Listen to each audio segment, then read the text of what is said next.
It's not your imagination. The modeling industry is changing. When it comes to representing society's diverse spectrum of beauty, the modeling industry hasn't exactly gotten it right.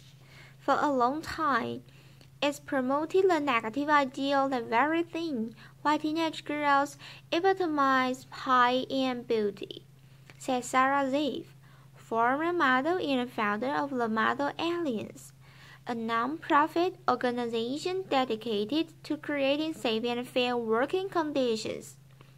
Implicit in this message is that fuller-figured, non-white, grown women are incompatible with a high-end look. That, however, might finally be changing. Some of the industry's most exciting new faces are black. Aya Jones, biracial, Binks Walton, Anja, Dylan Shu, transgender, Andrea Patrick, and decidedly not a size zero, Ashley Graham. Sports Illustrated featured their first plus-size women, Mother Robin Lowry, while Krista Ryan, Mila Del Bashel, and Kay Upton, part of the influx of in-between size models, have found mainstream and high fashion success. The most successful models, Gisele, Adriana Lima, Natalia Bodianova, working today are above the age of 30. At 2014, the average age of Forbes richest list was 31.5. 5 years old Lenny was in 2007, 26.5. And according to the Fashion Spot Seasonal Diversity Report, the fall 2015 runway featured more women of color than ever before, though still not nearly enough. After years of getting called out by the media for being racist, sexist, and ageist, has the modeling industry finally started listening? I think the tide is shifting, albeit slowly, in the right direction, said casting director Julia Summersova, who's worked with everyone from J. Crew to Jimmy Choo. These are not leaps and bounds, but baby steps.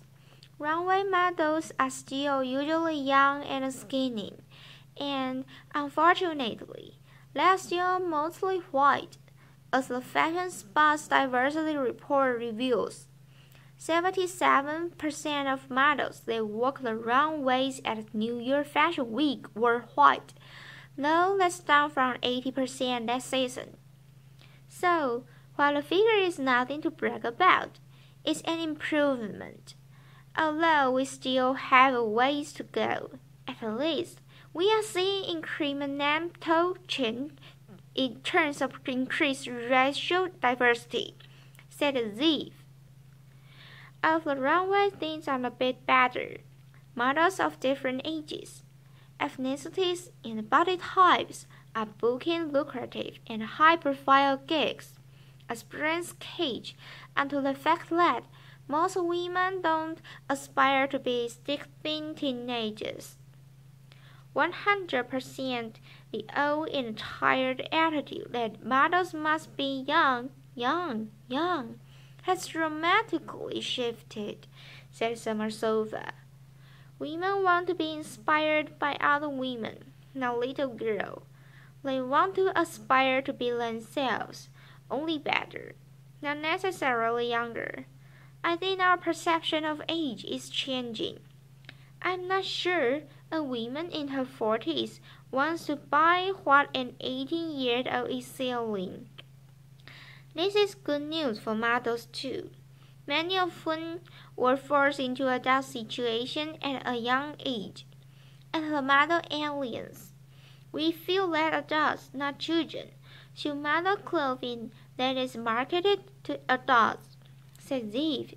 It set a healthier standard for models and consumers alike. The two are more related than one might think.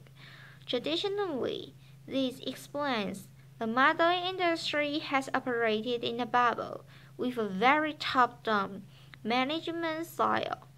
Although the models are the faces the industry, most models have very little power within it, she said. By giving models a say in their work, we aim to make the industry more transparent, accountable, and fair. When models have fairer contracts, read, no stipulation about weight gain, and more power in their business dealings, they are less likely to succumb to eating disorders or stay silent about discrimination. And thanks to social media, models don't need to rely on their agencies for press. They've got a direct line to brands as well as fans, and are able to craft an image that sets them apart from others, making them a marketable asset, even if they again 10 pounds or age 10 years. The power it has given model is unquantifiable, said Samasova. I mean, Vogue did an entire cover and feature story on the Instagirls. Carly Close, Cara Delevingne, and John Smalls. This is just the beginning. Unlike a runway show, where models are meant to be interchangeable, social media celebrates the unique individual. Quirks and all, on Instagram and Twitter, being outside the norm is actually a good thing. It's what makes for interesting and compelling stories. It's a fact that America's Next Top Model has been banking on for years. The reality show has consistently pushed modeling boundaries. They've put the spotlight on models of all different ethnicities, genders, and body types, from plus-size winner Whitney Thompson to transgender contestant Izzy Skin to Chantilly Brown, who suffers from vitiligo.